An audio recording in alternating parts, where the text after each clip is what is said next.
అత్యంత పవిత్రమైనదిగా ప్రపంచంలోనే గొప్ప రాజ్యాంగంగా భావిస్తాము.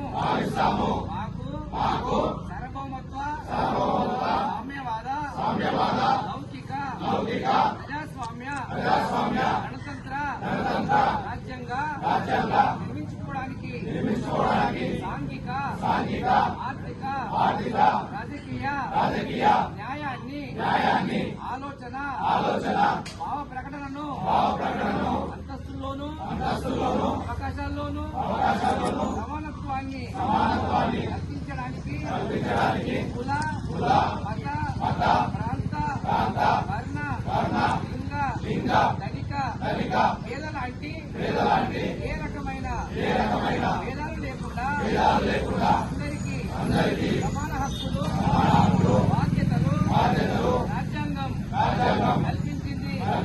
ఇటీవల పరిణామాలు రాజ్యాంగ స్ఫూర్తిని దెబ్బతీస్తూ ప్రజాస్వామ్య విలువలను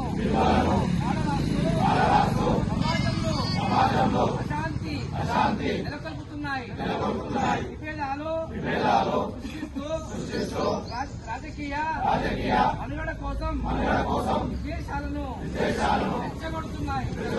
ఇలాంటి తరుణంలో శాంతి అహింసలను మూల సూత్రాలుగా మనకు బోధించిన మహాత్ముడి స్ఫూర్తిగా మనుషులంతా ఒక్కటి అంటూ రాజ్యాంగంలో అందరికీ సమాన హక్కులు కల్పించిన డాక్టర్ బాబాసాహెబ్ అంబేద్కర్